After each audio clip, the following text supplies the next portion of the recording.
Rain hammered against the metal roof, the storm raging outside like an angry god throwing a tantrum. The lights flickered for the third time, and Jack groaned, tossing his phone onto the nightstand. No signal. No power. No entertainment. Great. Stuck in a cabin in the middle of nowhere during a space hurricane. Living the dream. He pulled the blanket over his shoulders, muttering about how this was the exact kind of night where a guy wouldn't mind some company. You know, for survival reasons. Body heat and all that. Not that the universe ever did him any favors. And yet, just as he let out a deep sigh, something shifted at the edge of the bed. The mattress dipped. Jack froze. There was someone in his bed. A breath, slow and deliberate, ghosted against his neck. His brain short-circuited as his senses screamed between fight, flight, or holy shit, what if she's hot? Before he could move, a voice, low, smooth, and dripping with something that made his spine tighten, whispered in his ear. You have been chosen. Oh. Oh hell. Jack's first instinct? Total confusion. His second? That tiny, hopeful part of his brain that had watched too many bad romance holos thought, wait, did I just get space kidnapped into a dream scenario? He swallowed. His mouth was suddenly dry. Okay, chosen for what, exactly? Because if this is one of those fulfill an ancient prophecy deals, I gotta warn you, I am terrible at side quests. A pause. Then she moved, her weight shifting as a hand, warm, smooth, and far too confident, pressed against his chest, pinning him lightly to the bed. You will prove your worth before dawn. Jack blinked. Processed that. Then blinked again. So, just so we're on the same page, you don't mean that in a fun way, do you? Silence. Then, faster than he could react, she straddled him. Not in a sexy way. In a you're about to get your ass kicked way. There is nothing fun about this. It is a trial of survival. If you are unworthy, you will be reclaimed. Jack really didn't like how she said. Reclaimed? Oh. Right. Reclaimed? Yeah, totally normal word to use. Definitely doesn't sound ominous at all. She tilted her head, the dim glow from the storm outside casting sharp angles across her face. He could finally make out her features. Tall. Lithe. Eyes that looked like they could see straight through his bullshit. Deep blue markings shimmered along her collarbone, disappearing beneath some kind of half-unzipped bodysuit that really shouldn't have been his focus right now. Jack cleared his throat, willing himself to think with his upper brain. Listen, lady, do you have a name, or should I just call you terrifyingly gorgeous home invader? She didn't answer. Her gaze remained unwavering.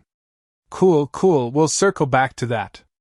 Anyway, I think there's been a mix-up because I am wildly unqualified for any survival trials. I barely survived my last tax audit. Her expression didn't change. If anything, she seemed disappointed. I had expected more from you, human. Hey, that's fair, but in my defense, I didn't know I was being tested. Also, I usually like to stretch before unexpected combat. She exhaled sharply, something between frustration and amusement. Then, without warning, she moved. Jack had barely enough time to yelp before she flipped him off the bed. He landed with a graceless thud, groaning as he stared at the ceiling. Okay. Ow. So we're doing this now, huh? She rose from the bed, towering over him. The air crackled as she extended a hand, a blue, serrated energy blade flickering to life. Defend yourself. Jack's soul left his body. What the hell, lady? He scrambled back, hands up. Okay, first of all, great special effects. Really cool blade. Super intimidating. Love the whole looming goddess of death vibe you got going. But, and this is important, maybe don't stab me? A worthy mate must prove strength. Jack let out a laugh that was 80% panic, 20% disbelief. Lady, if you wanted a strong guy, you really picked the wrong dude. I struggle to open pickle jars. I take breaks going upstairs. The only thing I have going for me is... He grabbed the nearest pillow and chucked it at her face. She dodged. Jack ran. He made it exactly 3 steps before she caught him by the back of his shirt, yanked him against her ridiculously firm body, and threw him back onto the bed. His head spun. His body ached. And yet, somewhere in the madness, he found himself grinning. Okay. Maybe I can work with this. Her brows furrowed. You are not afraid? Jack shrugged, breathless. I mean, sure, there's some pants-wetting terror going on, but also? Kinda into it. Something shifted in her expression. Curiosity? Annoyance? Hard to tell. Fear would have been logical. Yeah, well, humans aren't super logical when it comes to hot people threatening them. It's a whole thing. Look it up. She studied him, considering. Then, finally, the energy blade dispersed. Very well. You will face your next trial. Jack groaned. God, there's more? She ignored him. If you survive, you may claim your reward. He perked up immediately. Wait. Define reward. She said nothing. Just turned and walked toward the strange-looking device glowing near the doorway. Jack sighed, rubbing his face. I swear, if this trial involves anything going anywhere near my ass, I'm throwing myself out the window. She didn't even glance back. Proceed, human. Jack muttered a string of curses under his breath as he dragged himself off the bed, shaking out his sore limbs. Trial of survival, huh? He'd survived worse first dates. Still, something told him that if he wasn't careful, by morning, he might not just be sore. He might be dead. And that would really suck. Jack followed her toward the strange glowing device, trying very hard not to focus on how gracefully she moved, like a jungle predator who knew it was at the top of the food chain. It was unfair, really. He was out here barely surviving basic cardio, and she walked like she owned gravity itself. Still, survival first. Thirst later. So, what's the next trial? Please tell me it's not a battle to the death because, fun fact, I'm really bad at those. She didn't respond, just tapped something on the device. It hummed, flickering to life with an eerie glow. A panel opened, revealing what looked like a small, seemingly harmless cube. Jack frowned. Okay. I know better than to trust something that looks that innocent. What's the catch? She turned to face him, arms crossed. This device will test your resilience. That's vague and very concerning. You will hold it. Jack hesitated. That's it. Just hold it. No stabbing? No surprise combat flips? Hold it. And endure. That last word sent a very bad feeling slithering down his spine. But hey, how bad could it be? It was a cube. Worst case scenario, it vibrated a little and gave him a weird hand massage. All right. Let's get this over with. The moment his fingers closed around the cube, every nerve in his body ignited. Jack screamed. It was like being dunked into a bathtub full of ice and then immediately set on fire. His muscles seized, his bones vibrated, and his soul briefly left his body to file a complaint. What the actual foo? He dropped the cube. It clattered to the floor, harmless. Jack gasped, collapsing onto his knees, clutching his absolutely wrecked hand. His entire arm felt like it had been put through a blender set to betrayal. What the hell was that? She looked down at him, completely unfazed. A basic endurance test. You lasted 3 seconds. 3 seconds? That's a record where I'm from. She tilted her head. This is disappointing. I expected greater durability. Lady, I just got electrocuted by the box from hell. I think I deserve a little credit for not pissing myself. She stared at him, unimpressed. Jack groaned. All right. Fine.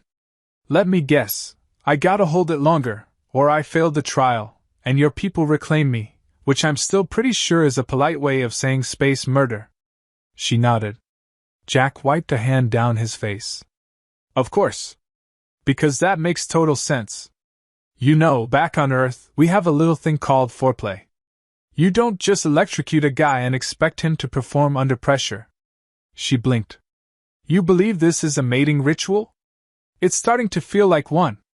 She studied him for a long moment, then, to his absolute horror, smirked. Oh no. Oh no. She crouched, picking up the cube effortlessly. If it was a mating ritual, you would have failed already. Jack gasped, clutching his chest. Wow. Wounded. She placed the cube back in his palm, ignoring his suffering. Try again. Jack took a deep breath. He could do this. He had survived worse. Like that time he ate gas station sushi. Or when he told his ex that she looked fine when she was clearly asking for a specific compliment.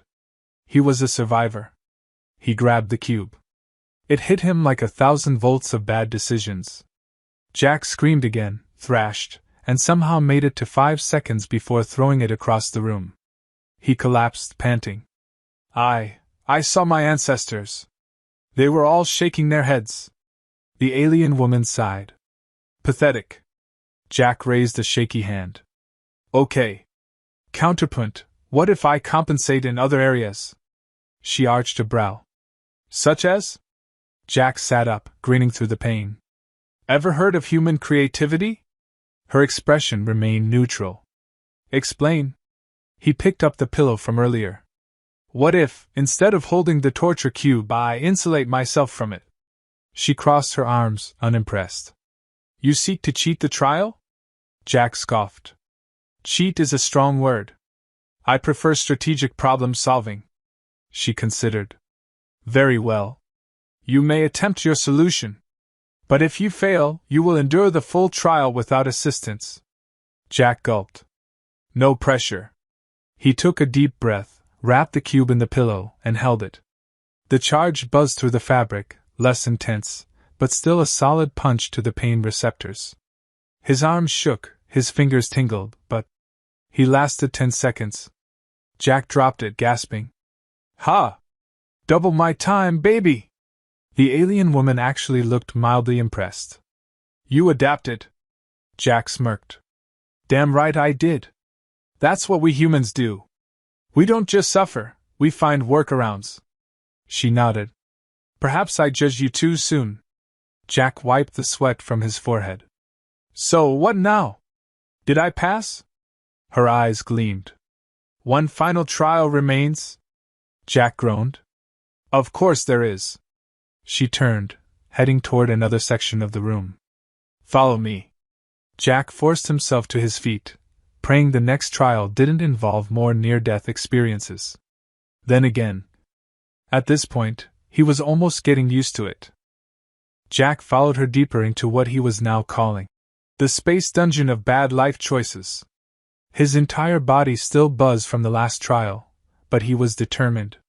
Mostly because he liked being alive, and these trials seemed highly biased toward not surviving.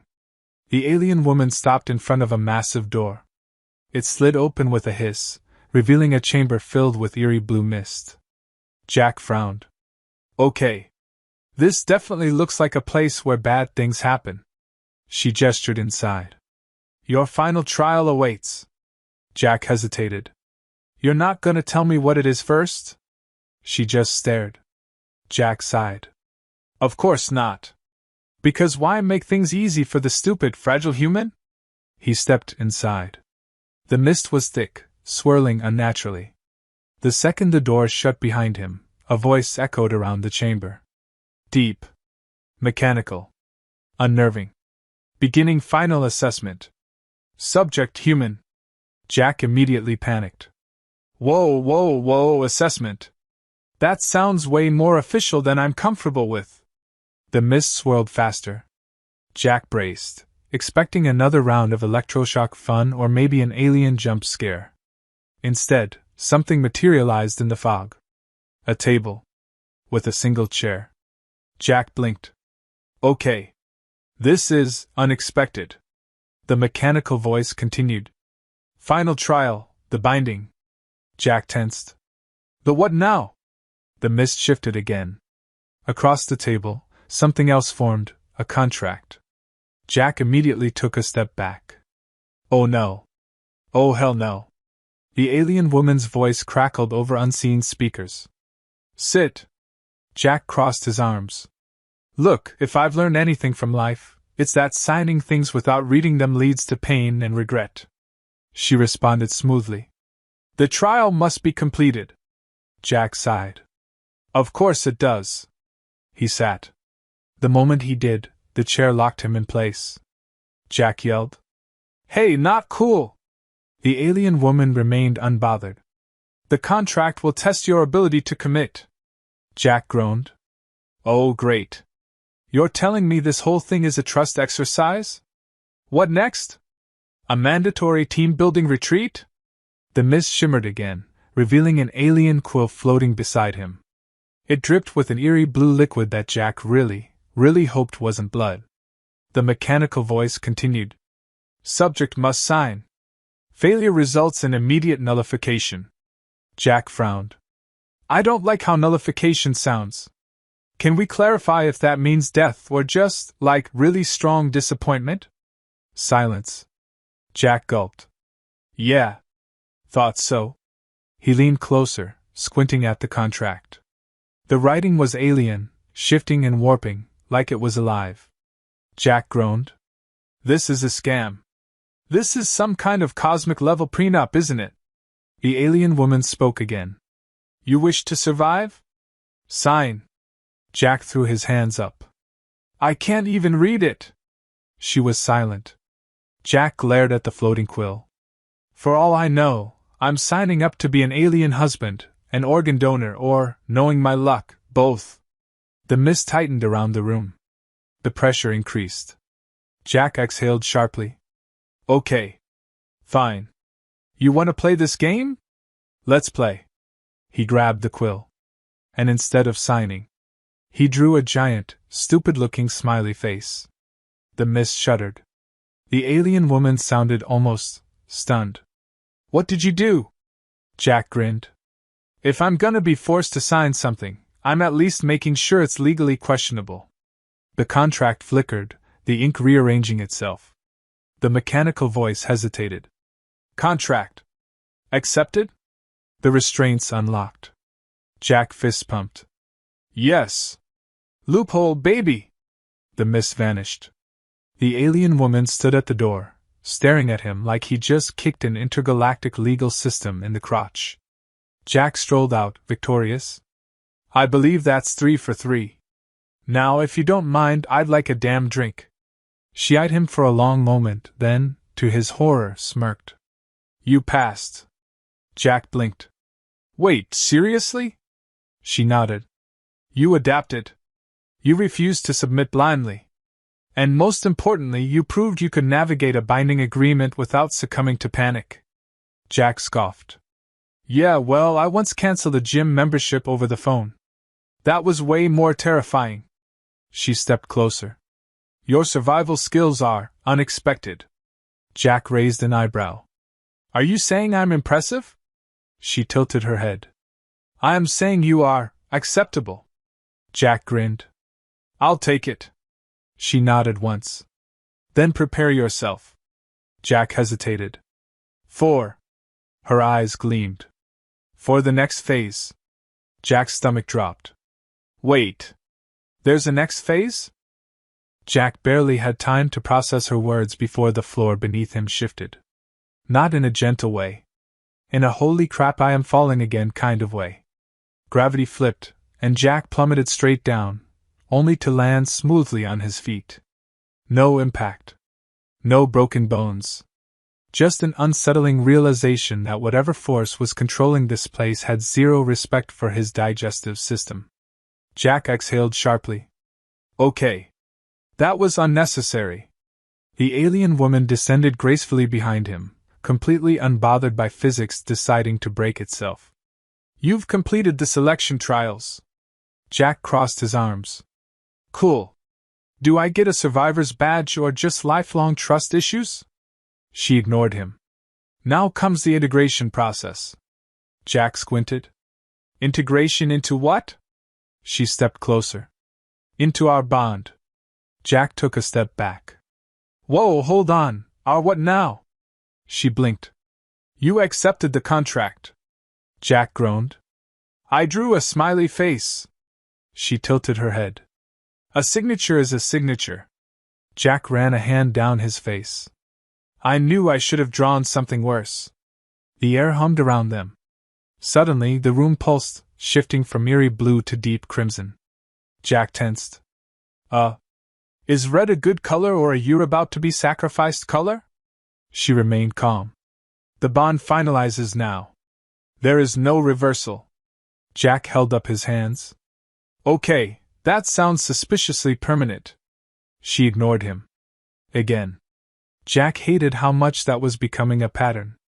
The walls began glowing with strange symbols, pulsing in time with Jack's own heartbeat. Jack swallowed. Okay, I don't want to alarm anyone, but I'm pretty sure my soul is being notarized. She lifted a hand. A glowing thread of energy appeared between them, thin, shifting, alive.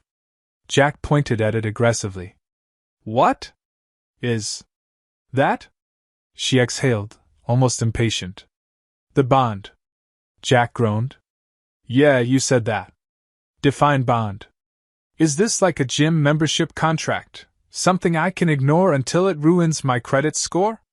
Or is this a till death do you part, inescapable life deal? She smirked. Jack did not like that smirk. The thread snapped forward.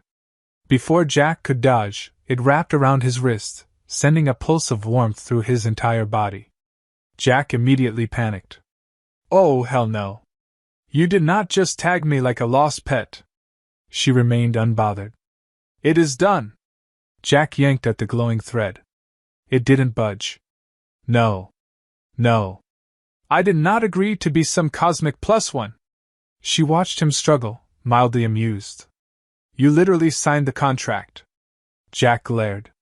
With a smiley face. She shrugged. And now you belong to me. Jack froze. His brain short-circuited. He pointed at her. Okay, let's unpack that. Belong is a very strong word. She simply nodded. Jack groaned. Oh, come on. How is this legally binding? The glowing thread tightened slightly, like it was responding to his frustration. Jack gritted his teeth. You know what? Fine.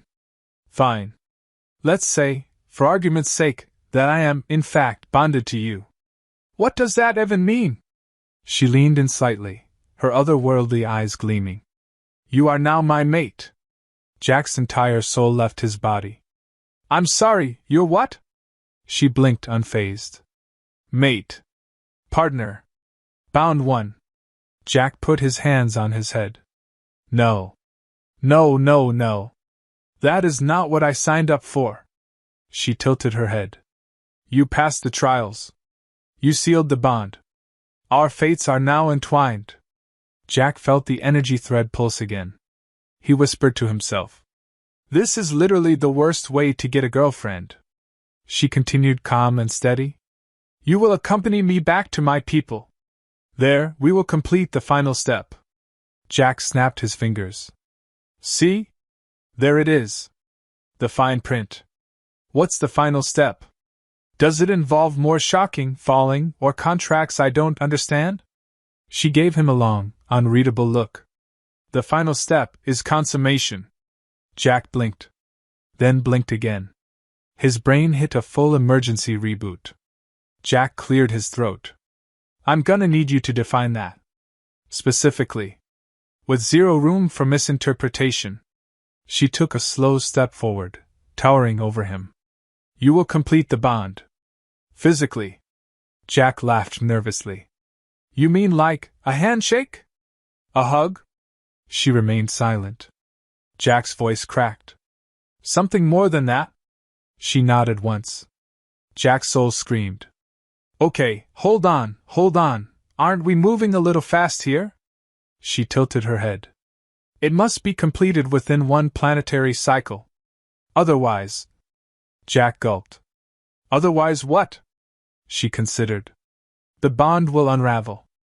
And your mind may fracture. Jack threw up his hands. Oh great. So I have to or I go insane? She simply nodded. Jack took a deep breath. You know, in human culture, we usually go on several dates before we start talking about potential brain death. She looked intrigued. A human courtship ritual? Jack nodded aggressively. Yes. Exactly. See, humans have this thing called taking it slow. We bond emotionally first. Then we talk about whether or not we're gonna become cosmic life partners. She considered this. So, a delay? Jack grinned. Yes. A delay? Like a trial period. You guys love trials, right? She was silent. Then, slowly, she nodded. Very well. Jack exhaled. Oh, thank God. She held up a small, glowing device. Jack frowned. What's that? She activated it. A countdown appeared. Jack's stomach dropped. She spoke smoothly. You have 3 human weeks to complete the bond. Jack gaped. A deadline? You're putting me on a romantic timer? She smirked. If it helps, think of it as your final trial. Jack stared at the countdown. His future had officially become a ticking clock of bad decisions. Jack groaned. I hate everything about this.